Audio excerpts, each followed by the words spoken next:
Assalamualaikum warahmatullahi wabarakatuh. Rekan-rekan sekalian, pada kesempatan ini kita akan membahas tentang fi'il mudhari'.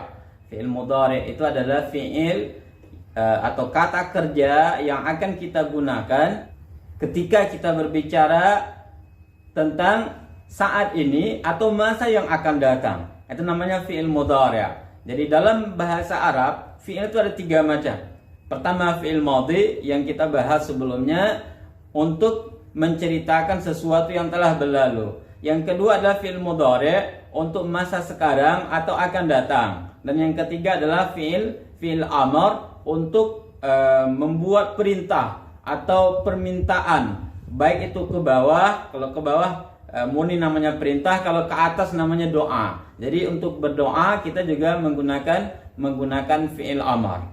Baik, mari kita mulai pembelajaran tentang fi'il mudhari'.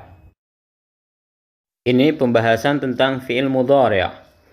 Kalau pada fi'il madhi, kita mempelajari kemarin bahwa fi'il madhi itu tidak ada yang memiliki awalan. Semuanya kecuali dhamir huwa itu memiliki akhiran. Kalau dhamir huwa, fi'il madhi hanya terdiri dari 3 huruf asli saja, tidak ada tambahan apa-apa. Adapun domir-domir yang lain ternyata mendapatkan tambahan. Ada yang tambahan 1 huruf, ada yang tambahan 2 huruf, ada yang tambahan 3 huruf. Adapun fi'il mudhari' itu ditandai dengan awalan. Nah, seperti yang kelihatan di layar ini, ada huruf asli fa, ain dan lam masih seperti kemarin, mendapatkan awalan ya pada dhamir huwa. Awalannya ya, kemudian awalan ta pada dhamir hiya dan anta. Jadi antara hiya dan anta fi'il mudhari'nya sama. Ada awalan hamzah. Kalau dia berbaris hidup itu namanya hamzah. Nah, hamzah itu kita gunakan untuk dhamir ana. Adapun awalan nun adalah untuk dhamir nahnu. Inilah fi'il mudhari' yang mendapatkan awalan tapi tidak ada akhiran. Nah, karena tidak ada akhiran, maka fi'il mudhari' ini dinamakan dengan lam yattasil bi akhirih syai'un. Lam yattasil bi akhirih syai', artinya di akhirnya itu tidak ada tambahan apa-apa lagi. Nah, inilah yang kita pelajari. Dia ditandai dengan dhammah ketika rafa, fathah ketika nasab, dan sukun ketika dia jazam. Sama semuanya. Baik itu yaf'alu, taf'alu, af'alu maupun naf'alu. Fi'il mudhari' berikutnya adalah yang diakhiri dengan ani. Akhiri dengan ani. Tapi awalannya berbeda. Ada yang awalan ya, berarti yaf'alani kita gunakan untuk dhamir huma khusus laki-laki. Adapun dhamir huma perempuan, awalannya menggunakan ta, kemudian akhirannya ani seperti tadi khusus perempuan, atau antuma. Antuma itu orang kedua, dalam bahasa Arab disebut dengan mukhatab, dia mukhatabani. Orang kedua antuma, baik dia laki-laki maupun perempuan. Jadi untuk antuma dua-duanya sama ya. Makanya antuma itu kita tulis 1 kali saja. Antuma perempuan dan antuma laki-laki, fi'il mudhari'nya sama, fi'il madhinya sama, fi'il amarnya juga sama.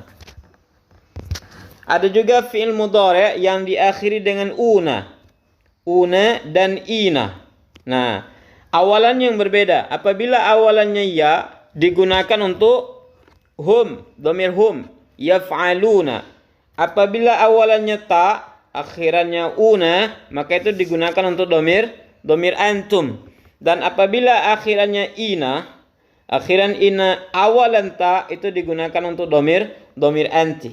Jadi kalau kita hitung dari tadi, ini contoh yang pertama, ini contoh yang kedua, kemudian ini yang ketiga, 4, 5, itulah yang dinamakan dengan al-af'al al-khamsah. Jadi fi'il yang 5. ada waw nun di belakang, atau ada ya nun, atau ada alif dan nun. Itu ciri-ciri dari al-af'al al-khamsah. Adapun yang terakhir, pembagian terakhir dari fi'il mudhari', dia diakhiri oleh na saja. Akhiri oleh na. Apabila awalannya ya, berarti itu untuk hunna, dan apabila awalannya ta, berarti digunakan untuk domir antunna.